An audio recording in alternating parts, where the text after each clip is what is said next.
Hello friends, how are you? I hope all of you are happy and healthy, and once again you're most welcome to my YouTube channel GK with MK। Friends, railway group D 2022 की तैयारी करने वाले सभी students को ये video बहुत ध्यान से देखना चाहिए, बिना स्किप के एंड तक। तो चलिए साथियों, मोस्ट इंपोर्टेंट क्वेश्चन है सब, जो जब आप वीडियो को देखेंगे तो आप खुद ब खुद समझ जाएंगे। चलिए फ्रेंड्स, वीडियो को शुरू करते हैं। पहला क्वेश्चन इस प्रकार से है कि किसानों की आय को दोगुना करने का लक्ष्य किस वर्ष तक रखा गया है। कहने का मतलब है जो सरकार ने किसानों की आय को दोगुना करने का लक्ष्य रखा है वो किस वर्ष तक रखा है। तो फ्रेंड्स, इसका राइट आंसर है 2022। और ये क्वेश्चन ऐसा है, ये इसको आप करंट का क्वेश्चन कह लीजिए या फिर आप इसको जनरल नॉलेज का क्वेश्चन कह लीजिए। फ्रेंड्स, ये किसी न किसी एग्जाम में फंसता जरूर है, और इस क्वेश्चन ने कई बार ये यूपीएसआई 2021 के एग्जाम में आ चुका है। चलिए डिटेल से जानते हैं इसके बारे में। वर्ष 2016-17 के आम बजट में सरकार ने किसानों की दशा सुधारने के लिए उनकी आमदनी को वर्ष 2022 तक दोगुना करने का लक्ष्य रखा था। और फ्रेंड्स, अप्रैल 2016 में गठित एक दलवाई समिति थी। कौन सी दलवाई समिति, ये याद रखिएगा। दलवाई समिति ने वर्ष 2022 तक किसानों की आय को दोगुना करने के लक्ष्य को प्राप्त करने के लिए कई उपायों की क्या की थी, सिफारिश की थी, रिकमेंडेशन दी थी। चलिए फ्रेंड्स, अच्छा क्वेश्चन है, आगे बढ़ते हैं अगले क्वेश्चन की ओर। सभी क्वेश्चंस मोस्ट इंपोर्टेंट है, ध्यान से देखना बस। 2011 के अनुसार महिला साक्षरता दर कितनी थी। तो महिला साक्षरता दर थी 2011 के जो जनगणना जो सेंसस हुआ था उसके अनुसार थी 65.46%।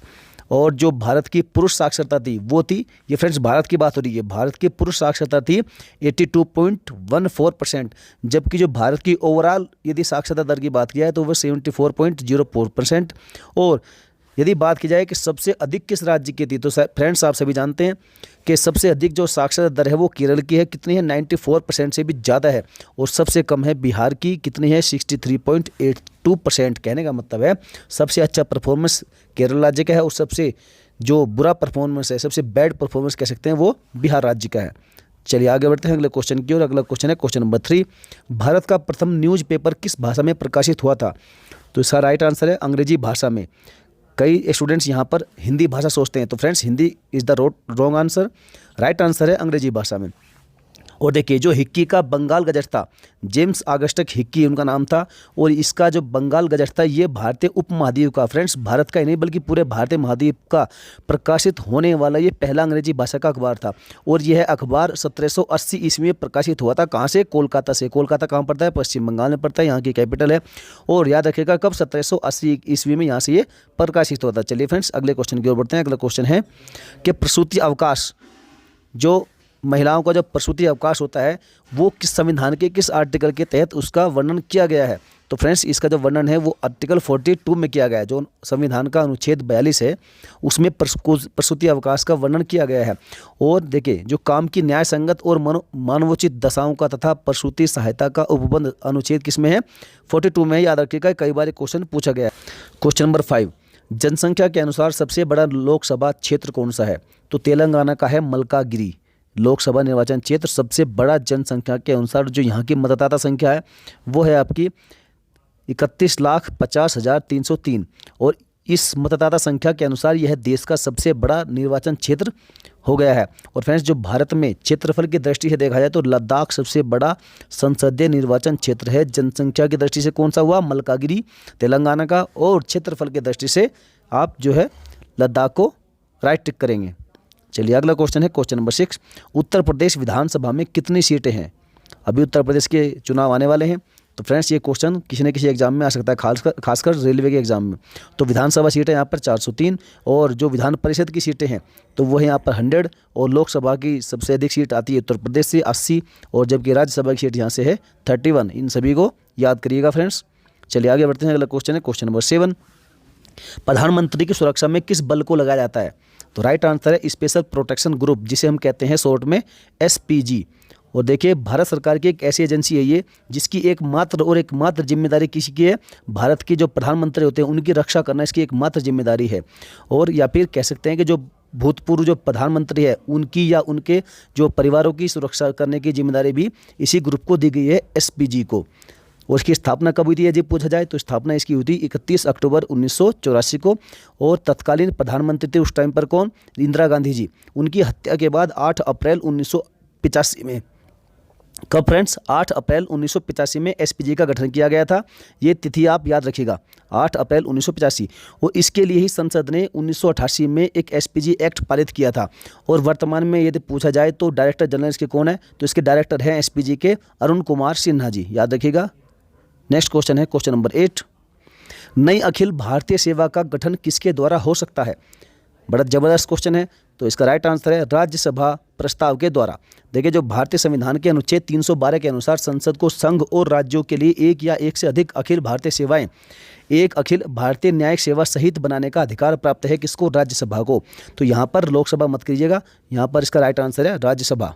चलिए आगे बढ़ते हैं। अगला क्वेश्चन है क्वेश्चन नंबर 9 कि किस चार्टर एक्ट अर्थात किस चार्टर अधिनियम के द्वारा ईस्ट इंडिया कंपनी के एकाधिकार को समाप्त किया गया था? राइट आंसर है चार्टर अधिनियम 1813 के अनुसार ही जो है जो ईस्ट इंडिया कंपनी थी उसके अधिकार को समाप्त कर दिया गया था।